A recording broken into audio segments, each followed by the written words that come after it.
Hello everybody, Alex here. Thank you for joining me today, and you are looking at my somewhat emptied out Renegade here because I have pulled out my fuel tools and laid them out on the table here. I need to get organized and cleaned up and reset for next week's work week. And I just wanted to share with you some comments that I have on these darn Ryobi tools. I'm going to give you my God honest truth on what I think about them, using them on the work site. So that being said, I'm going to close up the door because it's a cold one today. We're down to 96 degrees. And then we're going to have a discussion. We're going to have a sit down. We're going to have a discussion. So crack open a cold one, light them if you got them, and let's talk some tools. So first off, I want to thank everybody for being here. Thanks to all the subscribers. Thanks for hanging in with me and joining me. And just as a quick recap, I am a handyman carpenter here in the North Houston area. I got back into the trade industry about 4 years ago after about 15 years or so of basically having a desk job. So I had to build a tool collection pretty fast and pretty furious so that I could stay busy. I made the decision with starting off with Ryobi, and you just get sucked in. You get into the Ryobi platform, and I don't know if it's their genius marketing or, if I have lime green pinwheels in my eyes and I'm just hypnotized into getting this stuff, but I just keep buying it. I wanted to do sort of like a social experiment to see if Ryobi tools are in fact a viable brand of tools to have in a professional capacity. I don't do heavy demolition work or heavy construction work. We do more cabinetry work, bathroom remodels, a lot of woodworking type stuff. So I would venture to say that our caliber of work is probably higher than a DIY, but not quite as intense as new home builder or heavy demo work or roofing construction, things like that. So just keep that in mind as we have this discussion about the tools, and I tell you all this so that you can sort of relate to what I do and see if it applies to you. So starting off with this Ryobi tool tote, you may have remembered I got this from Direct Tools Outlet quite some time ago, and I've been using it as my daily driver. I like this tote very much. Truth be told, I overload the crap out of it. I mean, it is taking a beating. I really don't like to overload things that way, but it is taking it for now. I used to keep my drills in here, but I have since moved my drills and whatnot into a separate caddy so that I can keep this a little lighter. Right now, like I said, I just came off a job site, so I just threw everything in there and I ran. I did make this modification here, putting this magnet bar here to hold these tools. And I'm thinking I'll probably do the same thing on the other side just to save on the bag a little bit and keep my screwdrivers a little bit more accessible here. As far as the Ryobi hand tools, these screwdrivers were so darn cheap, but I gotta tell you, I just like them. I love them. Where's my Phillips? Here it is. As you can tell, the plastic here, it's not a quality tool. These are cheap tools. I'm just gonna go ahead and say it. But for a cheap tool, I like the over molding, the rubber molding. I like the way that these fit in the hands. And, the tips on them are good. As you can see here, I use this puncture, and I put quite a bit of abuse on this, but it still has good grip and not very much slippage. So, I just like using these tools. I have used, Doyle brand before, which are nice, and I still have a set of these that I keep around at home. But again, for cheap screwdriver sets, I really don't have any complaints with these. And they've become my like I said, my daily drivers. As far as the other Ryobi hand tools, I don't have the Ryobi branded ones, but I do use these Heart ones, which is also manufactured by TTI. I would imagine that the Ryobi branded ones are not going to be far off from this as far as quality. Again, these are cheap tools. I mean, these set of pliers from Walmart is under 20 bucks. I immediately expected them to rust and to start locking up on me, but so far they're holding up well. I especially like this this wire splicer. It's pretty sharp, and these grippers at the end prove to be really, really handy. And I tend to go to this a lot. Of course, these little adjustable pliers, again, they feel like what they are, not a real quality tool, but it adjusts nice, it doesn't slip, and so far so good. These rubber handles have stayed put. They haven't slid off yet, and for the price, I really can't complain. Speaking of drills, here's my drill lineup in no particular order or fashion. And I wanted to start off with this Impact. This is probably the one that I bought first about 4 years ago, and the one I use the most often. And it has taken a beating and still going strong. I really don't have any real complaints. I mean, listen, it doesn't pack quite the punch as a DeWalt or Milwaukee. We know this. But it does exactly what I needed to do when I needed to do it. It's pretty light in the hand. I like the molding of the Ryobi tool. They do a good job. These HP brushless tools, they do a great job. I've got it here with a Makita bit. Again, I have no complaints. I even have the same exact one that I got from another combo kit, which I keep at home. And I'm really liking the drills. I mean, honestly, for the price, there is no comparison. I mean, look at this guy. This is just regular Ryobi that was in the shop. I've gone ahead and I keep it at home. I put a quick connect chuck on it, and the thing hasn't found the garbage bin because it just won't die. And there it is. And the stupid thing about some of these Ryobi tools, like the little magnetic area here, I happen to like that. There's been times where I've glued a magnet on here just to have that feature because, the HP Tools doesn't have that. And I happen to like these features, but, you don't always get what you want, but I've got it there. As far as the drill, I use this as my daily driver. This is the HP, the compact regular drill.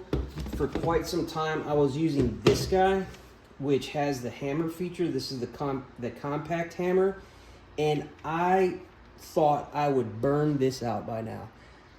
I just put the nuts to it, drilling into the side of concrete, doing things with this that I thought this little thing would have no business doing, and I expected any moment for smoke to start coming out, and it just hasn't. I also put this in reverse and forward tons of times to drill shelf holes, and I expected the switch to go, and it's still holding strong.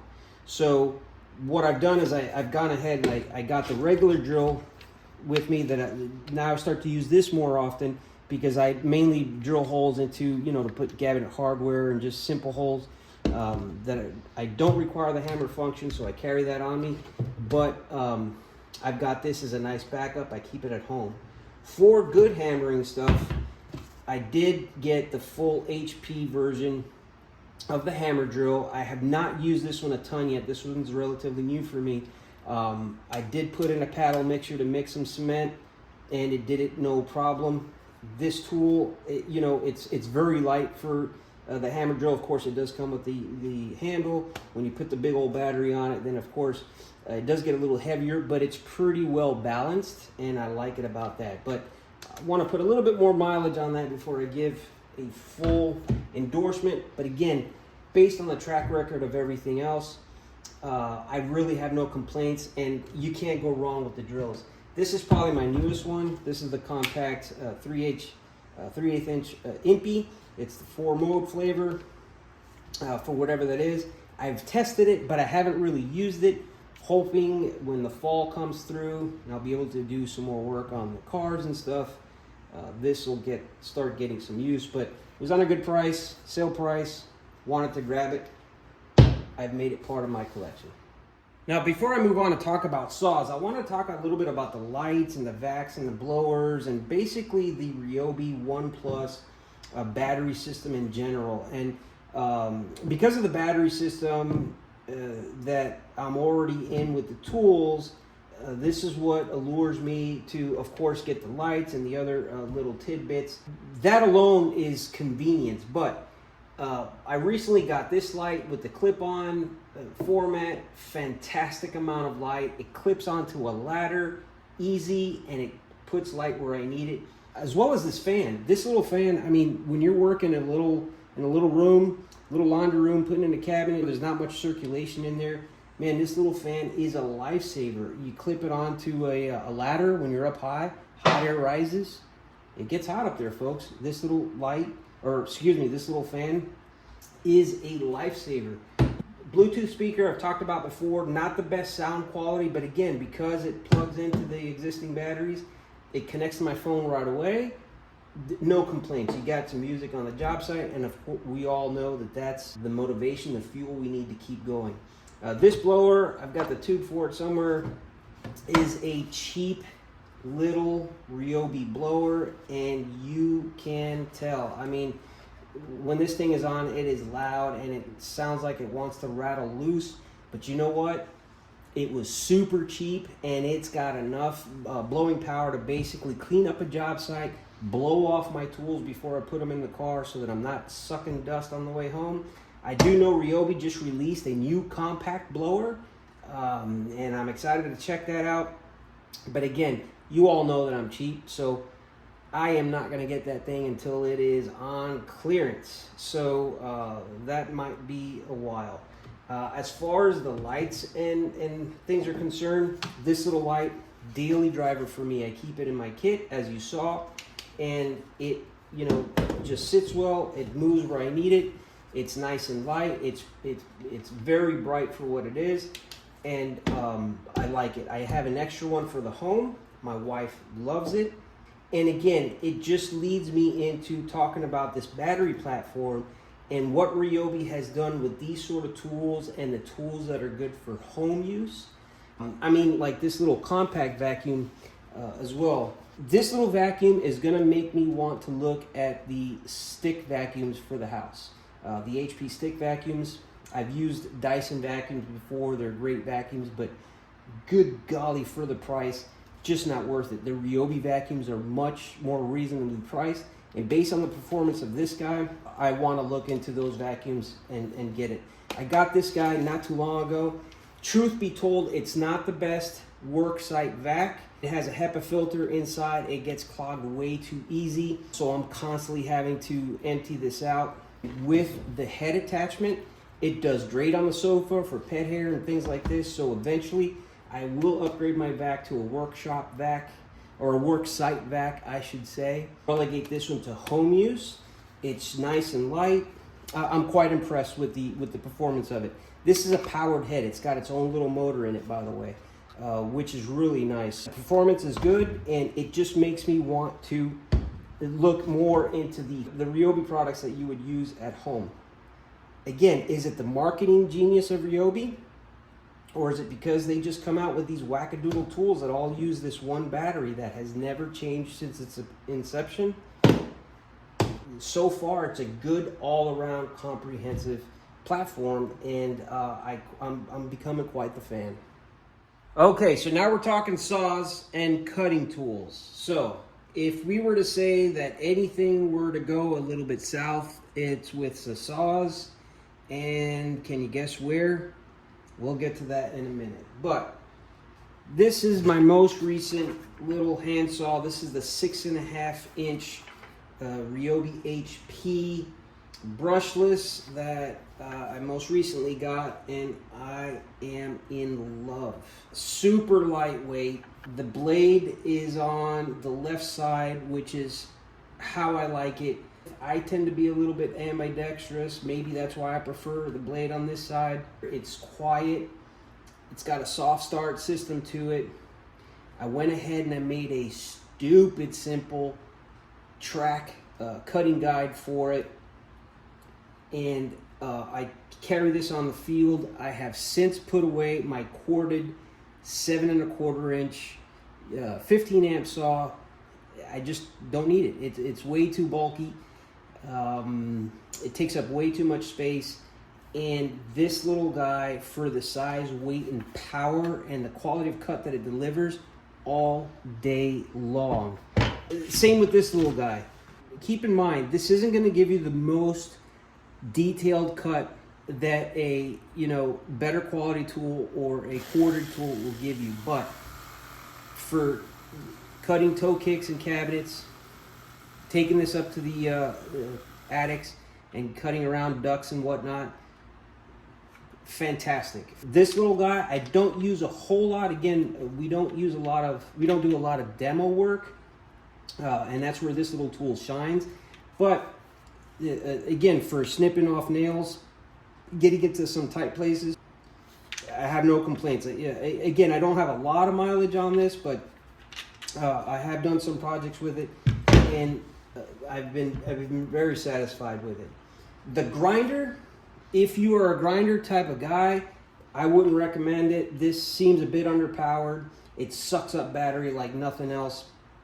But again, for the type of work that I do, I need to snip off maybe some cement board, or I need to snip off a piece of metal, sharpen a tool or something real quick. So this grinder does the job for me. Again, if you do a lot of heavy grinding, maybe you might want to look elsewhere, or keep it as a backup and just put a secondary blade on it to do something else. You don't have to be swapping things out. For that type of stuff, it's good, but for prolonged use, maybe think of something else. Now, here's where things start to get a little south. As you can see, I have my multi-tool here, which does not have a variable trigger like the regular Ryobi branded one does. This one just has an on-off switch and then a speed control here. I didn't think I was going to like that, but after using it for a while, I do like it. Turn it on, set your speed, and you just go to town. But it doesn't really matter on this tool. As you can see, I got it last November, and I get this, and it just died on me. Truth be told, I was giving this the nuts. I mean, I was pushing it very hard on a blade that was probably way too dull. As I was using the tool, I was like, yep, any second now, and sure enough, it just stopped. And then here we are. So in the meantime, I pulled out the old DeWalt corded multi-tool, and going back to using a DeWalt on a daily, it's a good reminder of how good these tools are. I mean, they feel robust. You could just tell the action of it is smooth. They're fantastic tools. So that being said, would I buy this again? Would I replace this with another Ryobi? Yes, I will. Although these are formidable tools, it just doesn't justify going the higher price to switch to a DeWalt tool, to switch to a different battery platform. It's not enough to pull me away from the battery platform that I'm already in. Listen, this is the only failure that I've had in all the tools so far. I'm going to go ahead and follow up with warranty service on this guy to see how that goes. In the meantime, I went ahead and I replaced it. I'm going to start unboxing this and putting this as part of my kit and moving forward. But honestly, folks, this is the only failure that I have to report on the Ryobi tools so far. Okay, and lastly, one quick word on the sanders and router here. This little random orbit sander, all day long. I'm thinking about getting another one just so that I can keep a different grit sandpaper on that, and I can just grab the grit that I need and go. I can connect this up to a vac. Perfect for sanding face frames while I'm inside of a house. When I originally got it, it didn't have a lot of torque. It didn't seem like it had a lot of power.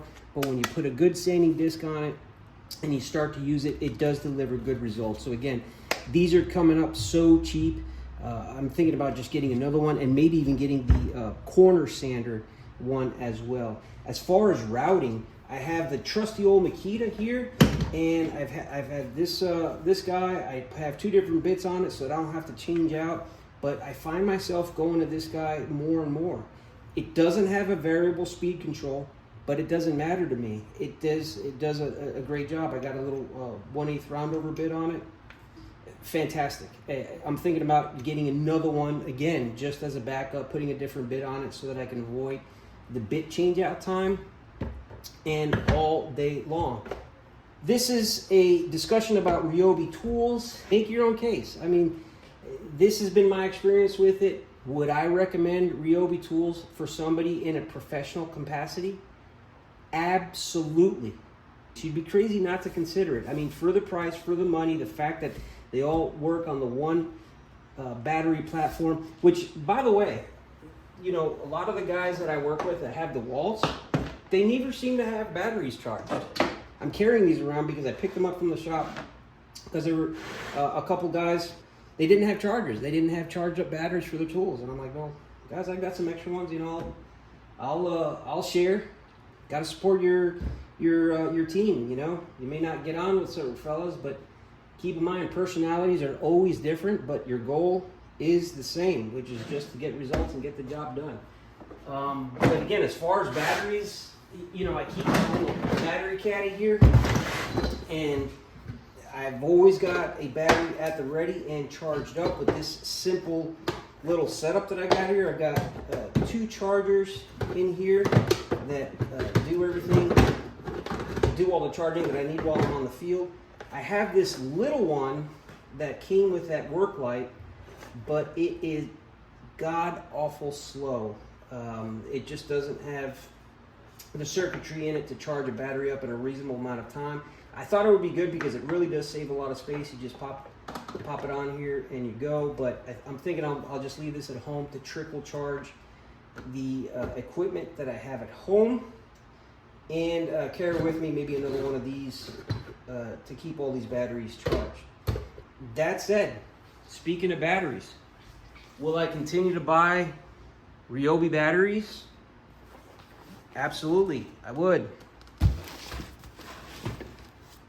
Again, I don't know if it's the genius of Ryobi marketing, if I'm hypnotized by this lime green color, but I just keep buying stuff. I got multi-tool blades here. Got my black oxide drill bits there.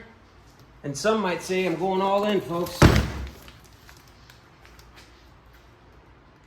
I couldn't resist. The price was so good, I just couldn't resist.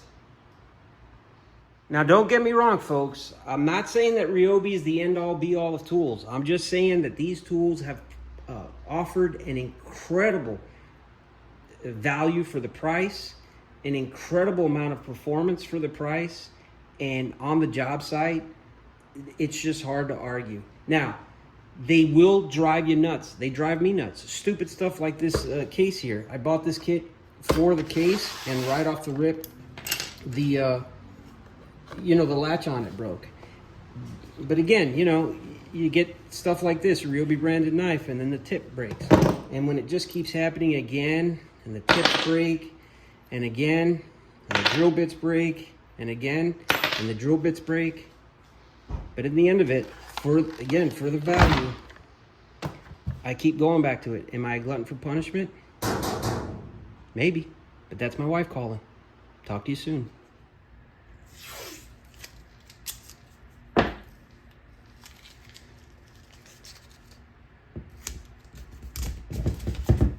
Fixed.